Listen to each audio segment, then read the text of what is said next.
சட்டப்பேரவை தேர்தலில் இதுவரை 4,18,541 தபால் வாக்குகள் பதிவாகி இருப்பதாக தமிழ்நாடு தலைமை தேர்தல் அதிகாரி அர்ச்சனா பட்நாயக் தெரிவித்துள்ளார். சென்னை தலைமைச் செயலகத்தில் செய்தியாளர்களை சந்தித்த அவர் தமிழ்நாட்டில் 5,73,00,000 வாக்காளர்கள் இருப்பதாக தெரிவித்தார். 234 தொகுதிகளைச் சேர்த்து 75,064 வாக்குச்சாவடி மையங்கள் இருப்பதாகவும் 1,06,418 வாக்குப்பதிவு இயந்திரங்கள் பயன்படுத்தப்படுவதாகவும் கூறினார்.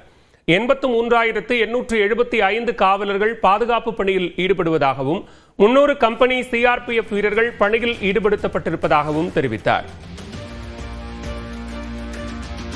Total machines and the EVM machines, total ballot units is 1,06,418.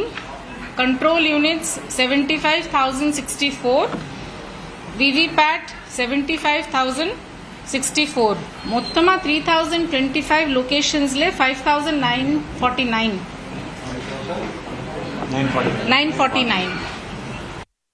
தமிழ்நாட்டில் 1,262 கோடி ரூபாய் மதிப்பிலான பரிசுப் பொருட்கள், ரொக்கம் உள்ளிட்டவை பறிமுதல் செய்யப்பட்டதாகவும் அர்ச்சனா பட்நாயக் தெரிவித்தார்.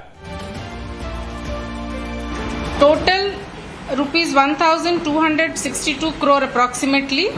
அதிலிருந்து சீஷர் rupees 543 crore. செல்போன்களை வாக்குச்சாவடி மையத்திற்கு எடுத்துச் செல்ல அனுமதி இல்லை என்றும் வெளியே வைத்துச் செல்ல சிறப்பு ஏற்பாடு ஏற்படுத்தப்பட்டிருப்பதாகவும் தலைமை தேர்தல் அதிகாரி கூறினார்.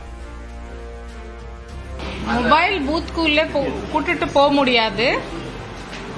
அதுக்கு நம்ம இந்த வாட்டி ஒரு ஸ்பெஷல் எஃபர்ட்ஸ் எடுத்திருக்காங்க. இந்த ஸ்பெஷல் இனிஷியேட்டிவ் வெளியே ஒரு மொபைல் கலெக்ட் பண்ணதுக்கு ஒரு ஃபெசிலிட்டி கொடுத்துருக்கோம் எல்லா போலிங் பூத்ஸ்லையும்.